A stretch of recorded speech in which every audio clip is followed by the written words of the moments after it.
ilmselt oodata ei ole, kõik paremad mehed on ikkagi pandud teise jooksu ja sellist nagu kas või äsja meeste 200 meetri jooksus nägime, et kolmandast jooksust tuli seal medalimees, seda ilmselt oodata ei ole. Aga start ongi antud ja 4 ringi siis 800 meetri jooksus läbitakse ja siin kohe üsna alguses kolmene punt eest ära jookseb teistelt ja number 239 hetkel juhib võistlust ja see on Vladislav Härm ja temal järgi siis Karl Tiit ja Mark Aabner. Jah, umbes 2 minuti tempos poisid praegu jooksmas on. Et mingit passimist ega taktikajooksu siin ei tehta, et ilmselt kõik annavad distantsi alguses kuni lõpuni endast maksimumi, et joosta välja korralik aeg ja sellega siis pretendeerida lõpuks korralikule lõppkohale.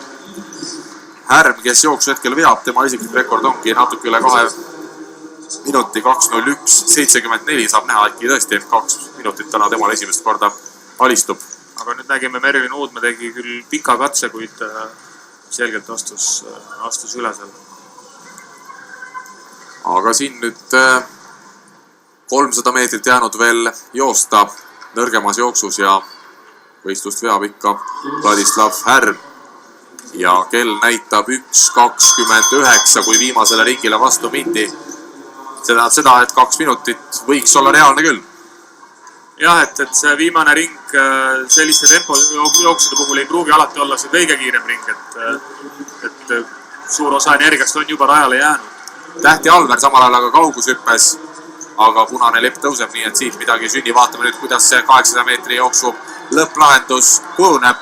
Number 306 ja Mark Aabner teeb hea lõpu, aga samuti sealt kaugelt tuleb Karl Tiit ja kes nüüd võidu võtab? Väga põnevaks igatahes see jooks kujunes 2.02.37 esialgne võiduaeg. Ja Karl Tiit tundus, et oma pikema keha suutis siin lõpujoonel ikkagi ette lükata. Väga pingeline ja põnev lõpp. Aga teises jooksus eelkõige silmad Raimond Valleril, kelle isiklik rekord on 1.50.08 eelmisest hooajast. Sellega toimub Eesti kõige aega teeb siseedetabelis 3. kohta Raivo Mägi ja Taivo Mägi järel. Ja seda juba eelmisel aastal saime ikkagi pikalt rääkida, et kas oma treeneri Taivo Mäe rekordi üle lööb. Hetkel siis täpselt 5 sajandikku puudu ja tänavu ka Raimondil korralik aeg kirjas 1.50.13. Nii et Raimondi puhul ootame 2 asja. Esiteks, et saaks treeneri rekord üle löötud, nüüd teiseks esmakordselt sisehallis ka alla 1.50 joostud. Jah, eks see raske ülesanne on. Kindlasti raske, jah. Tuleb üksi ilmselt joosta. Teistpidi jälle soodne ka mõnes mõttes, et ei ole seda trügimist eeldatavalt ja... Aga mäletame eelmisel aastal, kui Raimond Valler võiduajaks 1.50.12 jooksis, siis oli tal 3 ringi tempot tegemas ei keegi muu kui Rasmus Mägi ja seal taga oli küll lust joosta. Täna siis sellist meest ees ei ole, tuleb ise kogu töö ära teha ja saab siis näha, kuhu selline individuaaljooks Valleri viib. Ma vähemalt arvan ja loodan, et Raimond ikkagi läheb siin täna ka aja peale jooksma, mitte ei lepi lihtsalt kuldmedaliga. Nii oleks meil vaatajatena huvitavam ja äkki ka Raimondil endal. No sõltub palju kindlasti sellest ka, et mis ettevalmistusfaas parasjagu mehel käimas on, et kindlasti see põhihooaeg on ju jooksumeestel ikkagi suvi ja kui on raske treenitsükkel ja tempotrenni pole täna sisse planeeritud, siis on täitsa võimalik, et läheb lihtsalt jooksma kohta, aga siiski selle talve võib-olla eeldatavalt ikkagi kõige tähtsam võistlusmehel, et tahaks uskuda, et ta on ikkagi täna stardis siin värske ja kerge jalaga. Kui me vaatame veel neid mehi, kes siin hõbemedali eest peaks võistlema, siis Deniss Šalgauskas ilmselt tuleks välja tuua. Tänavusest uuest tema isiklik rekord 1.55.35. Einari Tönström samuti mitte kehva ja mitte palju kehvem Šalgauskasest 1.56.42 tema tippmark, aga tänavu jooksnud 1,5 sekundit aeglasemini. Siin aga jooksu start anti ja Valler läheb küll praegu kohe algusest kindlalt seda jooksu vedama, nii et tundub, et läheb aja peale jooksma. Ja hiilime kindlasti ta ei läinud hiilima siin kohe esimesel ringil, et kindlalt liidripositsioon ja saame esimese ringi järgi ka näha, et mis tempot hoiab.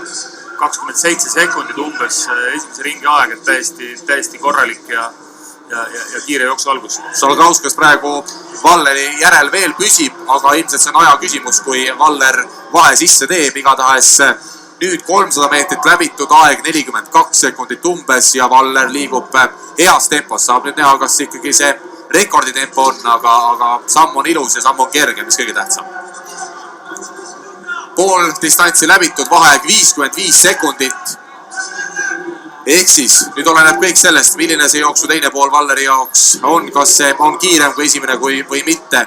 Igatahes praegu liigub veel hästi ja liidripositsioonil siis Valler on ja teine Šalkauskas ja sugugi mitte me ei ole maha jäänud järgmised mehed, nii et tundub, et Valleril ikkagi rekordit püüda siit on keeruline, aga Eesti meistritiitli Valleri vahe järgnevatega nüüd selline 8–10 meetrit. Šalkauskas on veel järel, teised on juba selgemalt maha jäämas. Valleri viimased 100 meetrit nüüd siin, viimane tagakurv veel ja siis lõpusirge. 1.47 näitab kell, kui lõpusirgele Valler tuleb, võit tuleb, Eesti meistritiitel tuleb, aga milline aeg?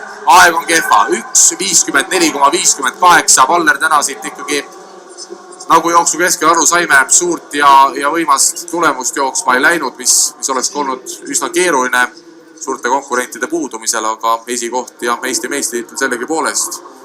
Ja esialgne aeg siis 1.54,58. Šalkauskas jooksu teine, tema aega ka ootame ja siis vaatame, kes siis pronksmedalile tuli.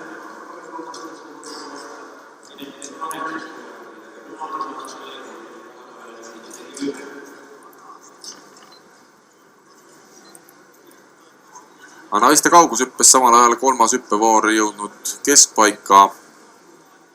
Suuri muutusi ei paista olevat, Toet Laurik